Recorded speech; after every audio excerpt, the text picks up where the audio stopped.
Ce matin sur mon profil Instagram, j'ai posé cette question. Est-ce que vous souhaitez voir arriver Timon Wellenreuter du côté de l'Olympique de Marseille? Vous avez été 65% jusqu'à maintenant à répondre par oui et 35% sur les 150 votants jusqu'à maintenant 11h30 à me dire non. Mais qui est Timon Wellenreuter? Eh bien, c'est à cette question qu'on va répondre aujourd'hui dans cette vidéo CM Football. L'information, elle est sortie hier soir, elle a été reprise par mon partenaire Foot Marseille ce matin. On va se parler de Foot Marseille également. Foot Marseille qui sponsorise cette vidéo dans quelques secondes. Une nouvelle piste allemande dans les cages. Qui est-il? Le gardien de Feyenoord qui a été champion des Pays-Bas avec Arne Slot qui est désormais parti du côté de Liverpool. On verra évidemment sa data room, les interrogations qu'on est en droit d'avoir par rapport à son profil. Vous verrez, il y a des petites surprises assez sympathiques concernant son profil. Je vous partagerai mon avis et bien évidemment en fin de vidéo, on fera un point mercato avec la toute dernière information qui est tombée sur Valentine Carboni il y a quelques minutes. Alors, cette vidéo, elle est sponsorisée par mon partenaire Foot Marseille. Foot Marseille, c'est quoi? C'est une application, je vous le partage ici, je vais le mettre un peu en plus grand. C'est une application gratuite dédiée à l'actualité de l'Olympique de Marseille. Je l'utilise de mon côté depuis maintenant 2 mois pleins et je vous avoue, quand tu es en soirée, quand tu es en week-end et que tu n'as pas forcément Twitter de connecté, bah, tu reprends toutes les informations sur Foot Marseille, c'est gratuit. Et perso, je trouve que l'application elle est bien faite et elle reprend véritablement toutes les informations qui sortent. Donc n'hésitez pas à la télécharger, elle est gratuite avec le lien qui est dans la description, disponible sur iOS et Android. Et vous allez le voir, je pense qu'on les retrouvera prochainement sur nos vidéos CM Football. N'hésitez pas parce que vraiment, ça vaut le coup. Il y a également un site web sur lequel ils ont repris ce matin la nouvelle piste allemande dans les cages. Mais avant de commencer, on va se parler évidemment de la rencontre d'hier entre l'Olympique de Marseille et Toulon, l'OM qui l'a emporté 3-0. Alors, on va se parler d'observation, on va pas se parler d'enseignement particulier. Victoire 3-0, clean sheet, c'est plutôt sympa. Kondogbia arrête sur penalty et Kelan Abdallah qui a marqué le 3e but. Si on a des éléments à garder en tête, c'est que la défense a été reconduite avec Blanco dans les buts, Merlin en position hybride, Balerdi, Brassier et Meïté en défense, Unai Kondogbia, la première titularisation de Greenwood qui a joué 45 minutes, Luis Enrique, Aminarit et Mumbagna qui a joué 45 minutes seulement et qui a été remplacé par Enzo Sternal. Si j'ai un élément, moi j'ai vu 60 minutes du direct hier avant de partir au Vélodrome justement voir France-États-Unis pour les Jeux Olympiques. Si j'ai rattrapé les 30 dernières minutes dans un résumé, moi j'ai vu un Mumbagna maladroit, j'ai vu un Unai qui était volontaire mais également maladroit. J'ai vu un Luis Enrique plutôt absent. J'ai apprécié les premières touches de balle de Mason Greenwood, qui a été, on va dire, neutre durant cette première période, même s'il a tenté beaucoup. C'est ce qu'on va attendre de lui, évidemment. J'ai vu un Quentin Merlin très disponible, défensivement et au milieu de terrain. Et j'ai vu un bloc haut. Alors, ça sera à confirmer, évidemment, dans la suite de ces matchs de préparation. Dans la deuxième mi-temps, j'ai apprécié, évidemment, l'entrée d'Enzo Sternal. Là où Mumbagna a été maladroit, j'ai trouvé un Sternal dynamique, appliqué. C'est lui qui obtient le penalty transformé par Amin Harit. Et puis, on a vu les minots arriver ensuite en deuxième mi-temps. J'ai vu également Léo Balardi capitaine. Ça me fait évidemment plaisir. On verra s'il restera capitaine à la suite de ces matchs de préparation. Il y a une vraie revue d'effectifs. Ce qu'il faut observer également, c'est que la plupart des joueurs qui sembleraient être des titulaires en puissance ont joué 1 heure, à la différence du match précédent où ils avaient joué 45 minutes. Maintenant, on va voir évidemment avec les futurs recrues comment l'OM va-t-il se comporter. Højbjerg, lui, n'a pas joué. Il est resté sur le banc et on a eu donc les minots qui sont rentrés en deuxième mi-temps avec le pénalty arrêté par Simon. Le prochain match, c'est samedi à 18h face à Pau.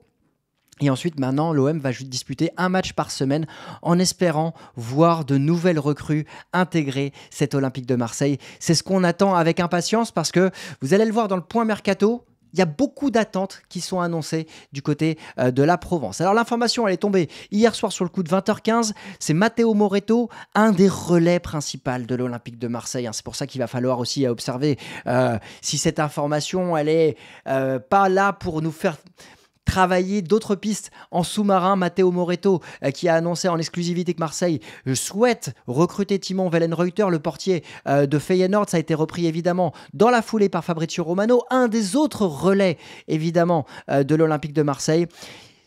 Un Timon Wellenreuter qui serait une de pistes parmi d'autres. Alors, quelles sont-elles les autres? On va le voir, mais en tout cas, c'est une piste avancée et on va l'étudier là au moment où Gianluca Di Marzio disait avant-hier que Côme allait avancer sur Audero, le gardien remplaçant de l'Inter qui a joué à la Sampdoria. Quand il était à la Sampdoria, il était titulaire. Quand il est revenu à l'Inter, il n'était pas titulaire. Donc, Audero va signer du côté de Côme. Est-ce que ça ferme la piste de Paul Lopez du côté de Côme? Probablement parce que on a Pep Reina qui a signé également là-bas. Il y a 2 gardiens qui arrivent dans l'équipe de Cesc Fabregas.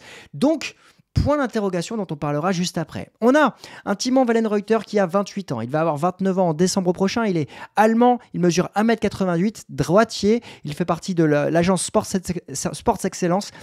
Et point particulier, il semblerait qu'il ait déjà prolongé le 10 juillet dernier. Ça me paraît bizarre.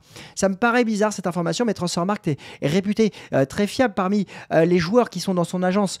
Pas d'autres joueurs qui ont été en lien avec l'Olympique de Marseille, en tout cas pas à ma connaissance. Il n'y a pas de joueurs particuliers à mettre en avant. C'est un gardien qui a été formé en Allemagne du côté de Schalke. Il est passé par les Pays-Bas avant de signer du côté d'Anderlecht. Ou Anderlecht, vous me direz si vous êtes belge, comment il faut le prononcer, le club de la banlieue de Bruxelles. Il a été prêté ensuite plusieurs fois en Hollande, aux Pays-Bas, à Willem, avant d'arriver au Feyenoord. Il n'est pas international allemand, il a été espoir, mais il fait partie d'une génération de gardiens plutôt intéressante balle au pied. Vous allez le découvrir avec moi juste après. La saison dernière, il a disputé 26 rencontres pour 18 buts encaissés et 14 clean sheets. Ça, c'est un point important quand on est gardien. La première qualité qu'on va regarder de notre côté, quand on est observateur, supporter, c'est combien de buts il a pris.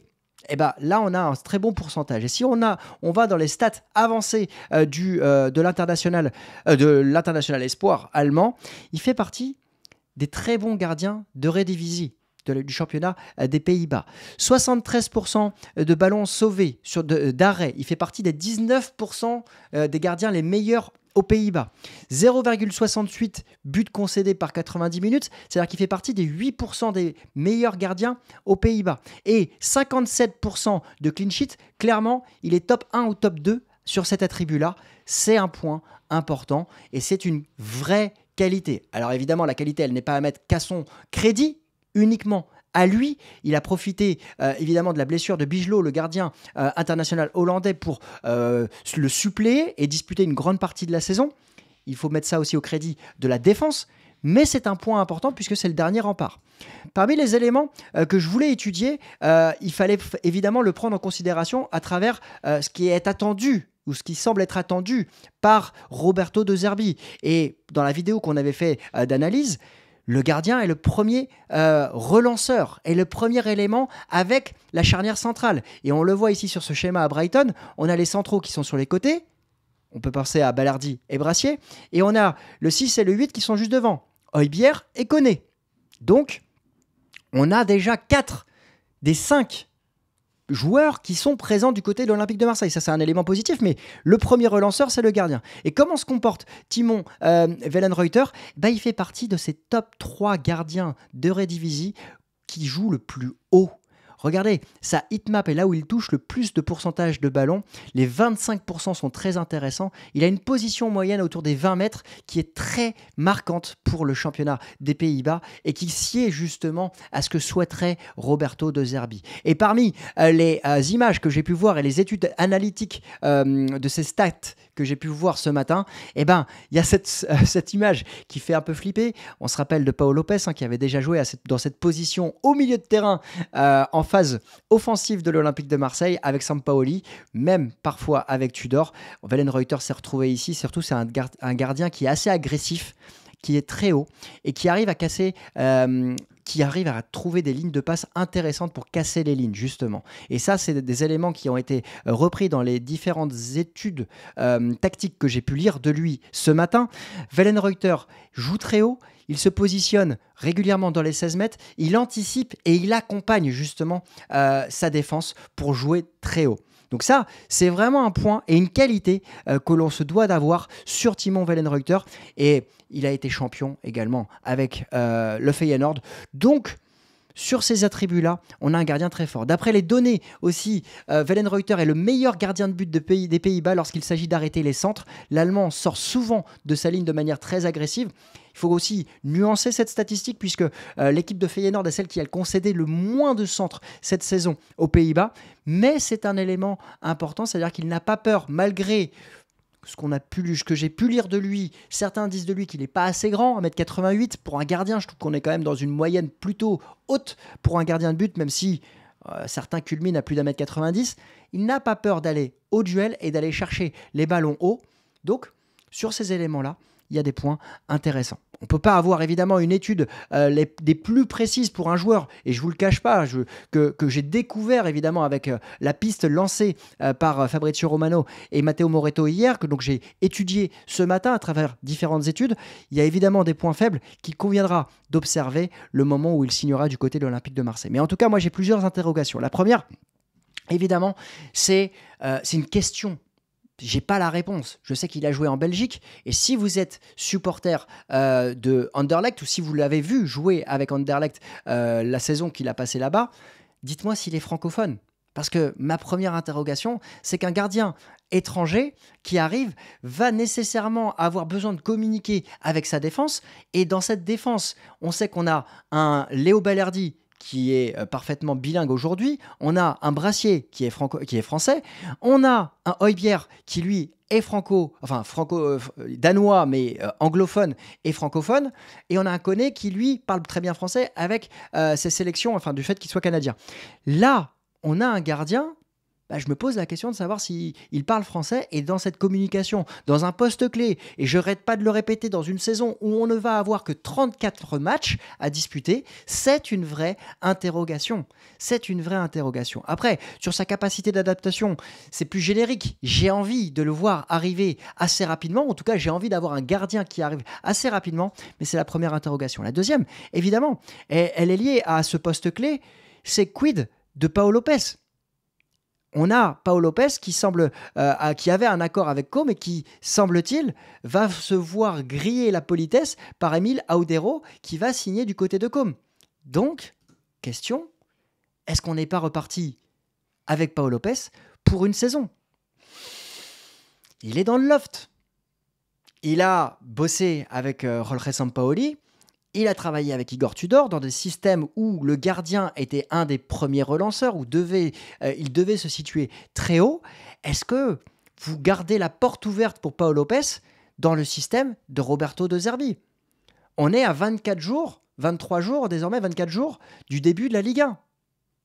J'ai mon degré d'inquiétude qui est à 1 sur 5 dans la vidéo que j'ai tournée hier, mais sur le poste de gardien, j'avoue avoir du mal à comprendre la stratégie du duo Mehdi Benassia et Pablo Longoria, sachant que on a l'impression que sur les autres dossiers, il y a une ligne, une entente parfaite concernant les recrues à aller chercher. Mais là, entre Alvaro Valles, qui était une priorité, l'OM qui avait un accord avec Las Palmas, et qui finalement, le joueur ne veut pas venir, entre Jorgensen, sur lequel l'OM avait fait une priorité, et derrière, le joueur va signer du côté de Chelsea, avec Meslier qui ne souhaitait pas venir du côté de Marseille, Brice Samba, sur lequel il y a un désaccord sur le montant de son transfert. C'est un dossier épineux dans les pieds de la direction de l'Olympique de Marseille. Et à mes yeux, je souhaite changer de gardien. Je comprends désormais la philosophie souhaitée par Roberto De Zerbi.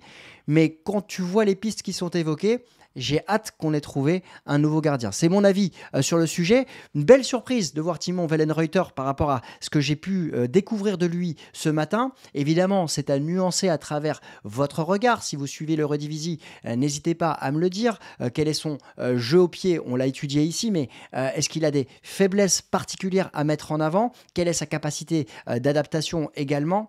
Mais oui, c'est un bon profil, 7 millions d'euros, ça ne me surprend pas du fait aussi qu'il ait été champion. C'est un gardien qui a justement remporté un titre majeur. Je ne serais pas surpris qu'il s'adapte bien avec Roberto De Zerbi par rapport aux attributs qu'on lui a donnés. Maintenant, c'est vrai que c'est une piste surprenante par rapport à celle qu'on pouvait avoir évoquée préalablement dans la presse. Regardons aussi du côté d'Anderlecht parce que Verbruggen, le gardien de Brighton qui est international hollandais, vient d'Anderlecht et on a également un gardien ici, Timo Wellenreuther, qui est passé par Anderlecht pour ensuite arriver du côté de Feyenoord. Donc curieux d'avoir votre avis et si vous en avez un après cette vidéo, n'hésitez pas à aller sur mon profil Instagram et participer au vote pour voir justement si vous avez été convaincu par rapport aux attributs que je vous ai partagés. Alors, on va terminer cette vidéo avec le point mercato. Le point mercato, c'est la révolution permanente annoncé du côté de la Provence. Un joueur à l'Olympique de Marseille, depuis que Pablo Longoria est présent, reste en moyenne 14 mois. C'est faible, évidemment, pour construire un projet. On va voir si ça a changé et si ça va changer dans les prochaines saisons avec l'arrivée de Roberto De Zerbi sur un projet de 3 ans. Mais ce qui est important de préciser, c'est que désormais, il y a un gardien, au moins un latéral, 2 milieux centraux, 2 ailiers et un avant-centre pisté. Ça veut dire qu'on est à 2, 4, 6, 7 joueurs en plus des arrivées qu'on a réalisées. On en a réalisé 4. C'est une équipe complète. Et justement, on apprend dans l'article que ça sera peut-être la plus grosse révolution depuis que Pablo Longoria est présent.